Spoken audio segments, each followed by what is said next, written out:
जनसंवाद खबर में आपका स्वागत। हुलासगंज के केऊर में महिला को डायन बताकर किया मारपीट, पीड़ित महिला पति समेत पहुंची थाना।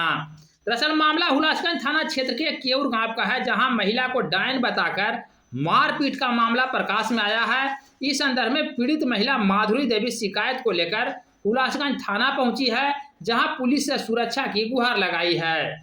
बता दें कि पीड़ित महिला का पति बाहर में रहकर काम करता है। इस दौरान अकेली महिला को परिजनों के साथ साथ ग्रामीणों द्वारा डायन बताकर मारपीट किया जाता है, जिसकी शिकायत लेकर पति के साथ महिला थाना पहुंची है और पुलिस से सुरक्षा की गुहार लगाई है। कहाँ घर है?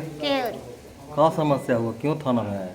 थाना नहीं आई, हमको मारपीट कर डायन का के मारा है। पहले मारते थे, भाग जाते थे। कौन कहता है डायन आपको? हमको सास ससुर सबको लोग बोलता है, सबको दारू पिला को हमको गाली गलौज चला। दूसरा से थे, तीसरा से मार खिलाया था, फिर दोबारा आए हैं।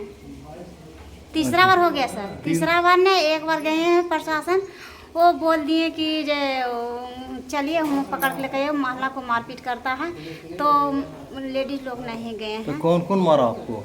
वो दूसरा पासी से मार भी खिलाए बाले वजह से। सास हमको बोल दिया कि मार ऐसा मारो ना कि यहाँ से भाग जाएगा, इससे कुछ नहीं होगा। सुनिए सर, हमको 2 महीना तारते रहे थे, 2 महीना तारते रहे, 2 महीना तारते रहेंगे। बाहर ने निकाल के रखे थे।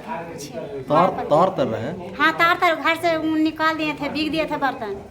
बाहर ने दुआरी पर तार है ना, वहाँ पर निकाल दिए थे। ऐसी धूप में रहते थे, दूसरा ही बर्तन छोड़ दिए।